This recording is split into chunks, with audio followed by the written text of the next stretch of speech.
प्रभु तेरी वाणी जीवन की रोटी, नैनों की ज्योति अंधेरा मिटाती।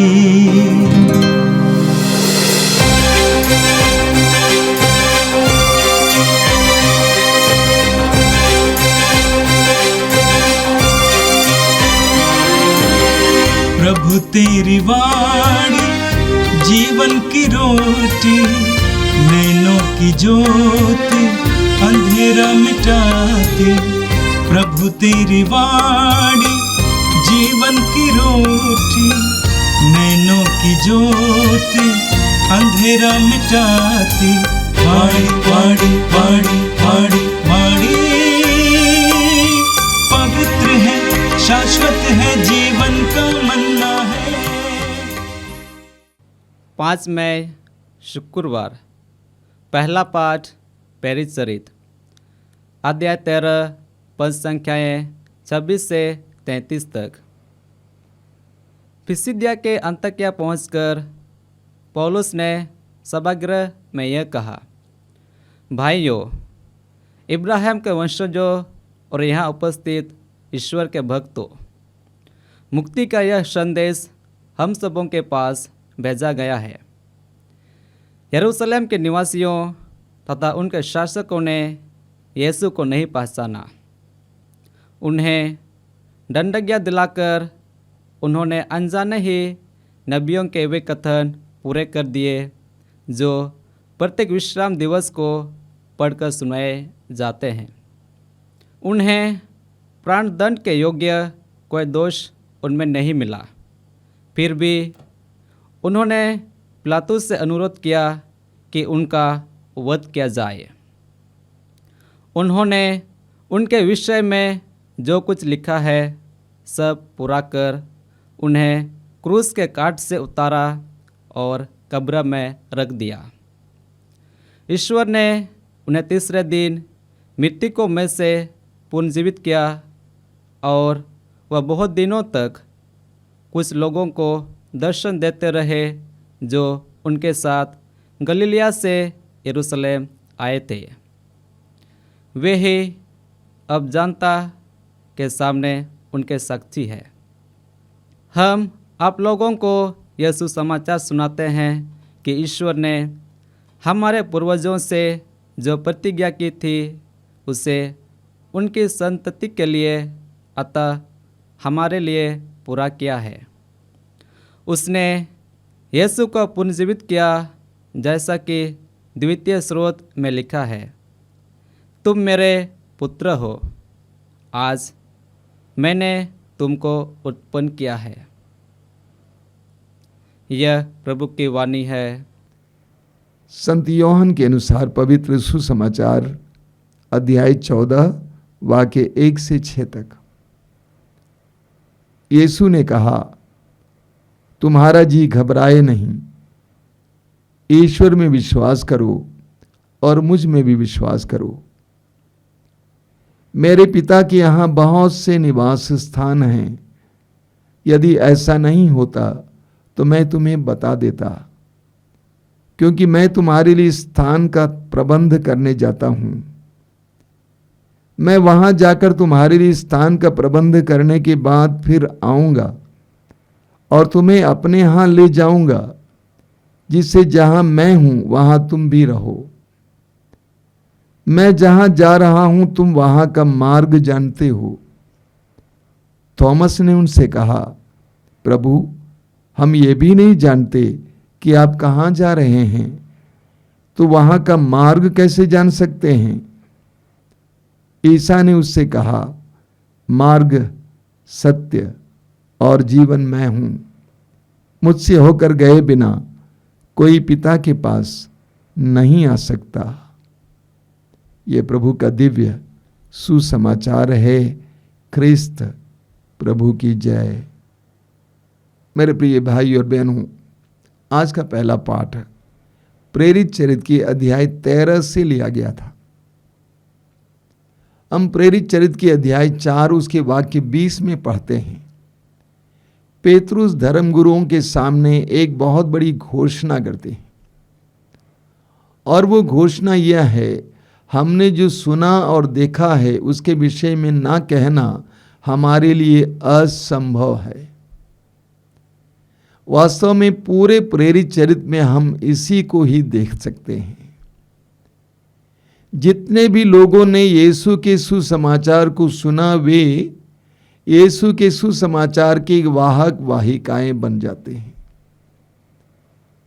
एक मजेदार बात हम देखते हैं प्रेरित चरित्र में कि लोग कहीं भी जिन्होंने सुसमाचार पाया अपने में रख कर सेटल नहीं होते हैं, वे सर्वत्र फैल जाते हैं। जितने भी लोगों ने यीशु के बारे में जाना, वे यीशु का सुसमाचार चारों ओर फैलाने लगते हैं। जंगल में आग की तरह सुसमाचार चारों ओर फैल जाता है। हजारों की संख्या में लोग यीशु मसीह के बारे में जानने लगते हैं, यीशु पर विश्वास करने लगते हैं। और आज के पाठ में आपने सुना कि पौलुस और बरनबास पिसिदिया पहुंच जाते हैं, वहां पर सुसमाचार की घोषणा करते हैं। देखिए, पौलुस एक यहूदी थे, फरीसी थे, यहूदी नियमों का ज्ञाता थे, और इसीलिए वे जहां कहीं भी जाते थे वह अन्य यहूदियों की तरह सभागृह में जाया करते थे। ये सभागृह क्या है? यहूदियों का एक ही मंदिर था, वो यरूशलेम में था, लेकिन उनके बहुत सारे सभागृह होते थे, प्रार्थना भवन होते थे, जहां पर यहूदी लोग इकट्ठे होते थे और जहां पर प्रभु की वाणी सुनाई दी जाती थी और उसकी व्याख्या की जाती थी। इसीलिए पौलुस एक अच्छे यहूदी होने के कारण सभागृहों में जाया करते थे। आज पिसिदिया के सभागृह में गए हुए हैं और वहां पर वचन सुनने के बाद वहां के अधिकारी पौलुस को इशारा करते हैं कि आप कुछ कहना चाहते हैं तो कहें, और पौलुस उठ खड़े हो जाते हैं और उस मौके को नहीं छोड़ते हैं और सुसमाचार की घोषणा करते हैं। लेकिन एक बात का ख्याल कीजिए, पौलुस कैसे शुरू करते हैं? पुराने विधान से लेकर एक एक बात लोगों को समझाते हैं। पिता इब्राहिम से लेकर राजा दाऊद इत्यादि का उदाहरण देते हुए एक एक बात समझाते हैं। यहूदी लोग पौलुस की बात को अच्छी तरह समझ पाए और अंत में यीशु को सारी भविष्यवाणियों और प्रतिज्ञाओं की पूर्ति के रूप में प्रस्तुत करते हैं। पौलुस की यह शैली हमारे लिए एक बहुत सुंदर उदाहरण है। बहुत सारे लोग यीशु का सुसमाचार सुनाना चाहते हैं, लेकिन सुनाने में असमर्थ होते हैं, क्योंकि उनको लोगों के बारे में जानकारी नहीं है, ज्ञान नहीं है। अगर किसी को भी सुसमाचार सुनाना है, उस व्यक्ति को, उसकी पृष्ठभूमि को, उसकी भाषा को, उसकी वास्तविकताओं को जानना आवश्यक है। पौलुस यहूदियों के बीच में यहूदी बना। कुरिन्थियों के पहले पत्र के अध्याय 9 में उसके वाक्य 19 से संत पौलुस कहते हैं कि मैं सबके लिए सब कुछ बना। सुसमाचार की घोषणा के लिए पौलुस यहूदियों के बीच यहूदी बना। हमें भी सुसमाचार की घोषणा के लिए करना जरूरी है। भाषा जानना, संस्कृति जानना, लोगों की संस्कृति को पहचानना, ये सब अति आवश्यक है। सुसमाचारों में हम पढ़ते हैं कि प्रभु यीशु दृष्टांतों में लोगों को वचन सुनाते थे। लोग जो दृष्टांत समझ पाते थे, उन दृष्टांतों में लोगों को ईश्वर के राज्य के रहस्यों को समझाते थे। तो पौलुस हमारे लिए एक बहुत सुंदर उदाहरण है। आज के पाठ में हमने देखा कि पौलुस सीधे यीशु मसीह के बारे में लोगों को बताते हैं कि कैसे प्रभु यीशु मसीह को यहूदियों ने विधर्मियों के हाथों दिया और उन्होंने यीशु को क्रूस पर चढ़ाया, कब्र में रखा, लेकिन तीसरे दिन मृतकों में से जी उठा। इस सच्चाई को संत पौलुस स्पष्ट शब्दों में लोगों के सामने रखते हैं और बहुत सारे लोगों ने यीशु पर विश्वास किया।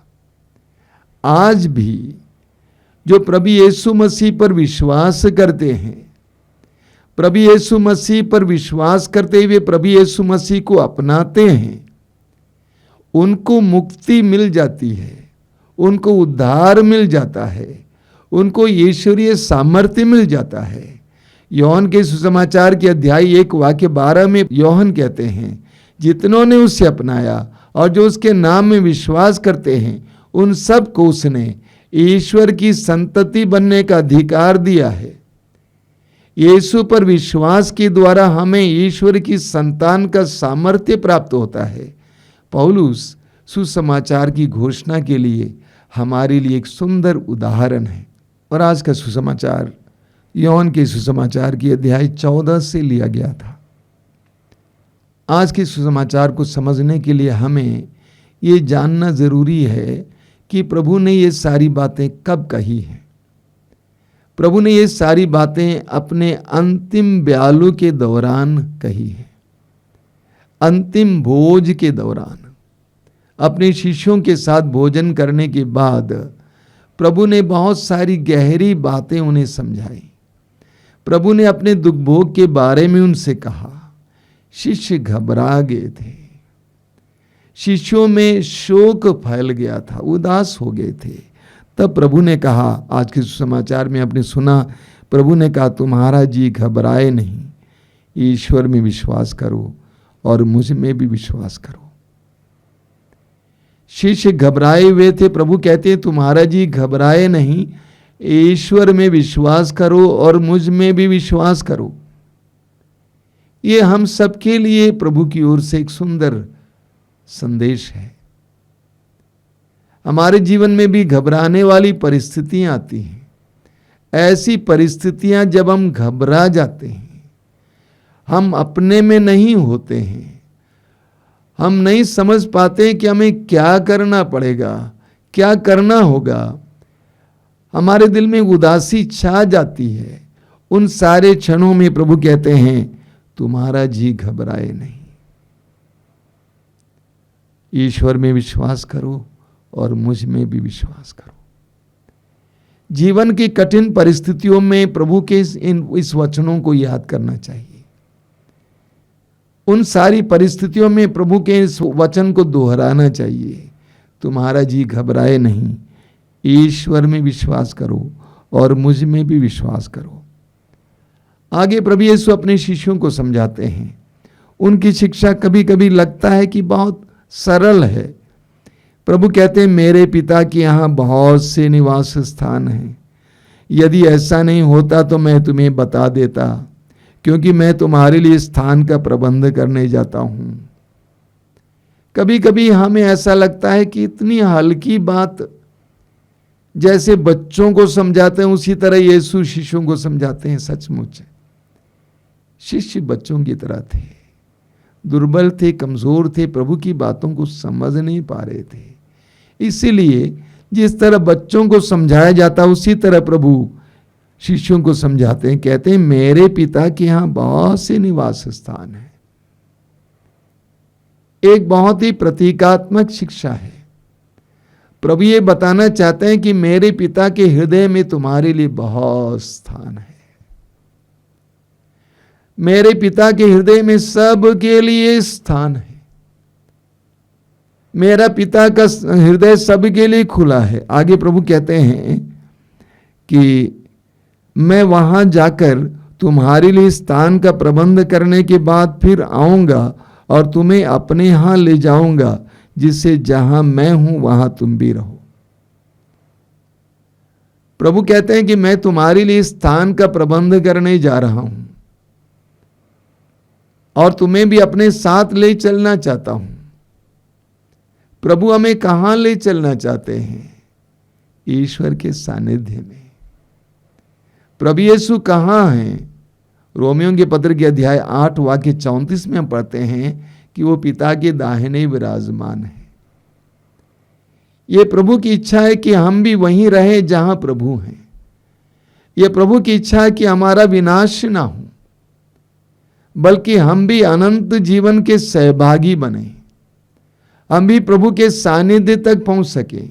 हर विश्वासी के लिए प्रभु की यही प्रार्थना है, यही कामना है कि मैं जहां पे रहूं वहां तुम भी रहो। यानी तुम्हारे इस संसार का जीवन इस संसार में समाप्त ना हो, बल्कि तुम मेरे पास आओ, मेरे करीब आओ, मेरे सानिध्य में रहो। यह ईश्वर की योजना है। यीशु कहते हैं कि मैं वहां जाकर तुम्हारे लिए स्थान का प्रबंध करने के बाद फिर आऊंगा और तुम्हें अपने यहाँ ले जाऊंगा, जिससे जहां मैं हूं वहां तुम भी रहो। फिलिपियों के पत्र के अध्याय 3 वाक्य 20 में संत पौलुस हमें याद दिलाते हैं, हमारा स्वदेश तो स्वर्ग है। हमारा स्वदेश तो स्वर्ग है। हम स्वर्ग के निवासी हैं। हम यहां तो तंबू में रहते हैं। प्रभु यीशु के जीवन में विशेष करके यूहन्ना के सुसमाचार को आप ध्यान से पढ़ेंगे, आप देखेंगे प्रभु को इस बात का स्पष्ट ज्ञान था कि मैं कहां से आया और कहां जा रहा हूं। मैं कहां से आया और कहां जा रहा हूं।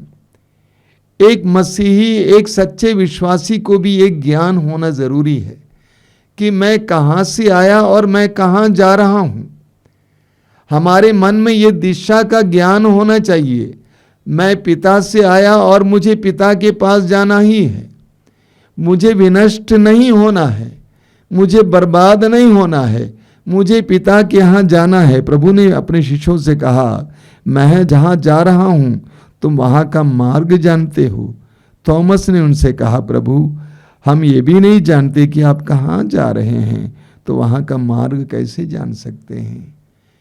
शिष्य प्रभु के इस रहस्यात्मक बातों को समझ नहीं पा रहे थे कि आखिर ये क्या बोल रहे हैं।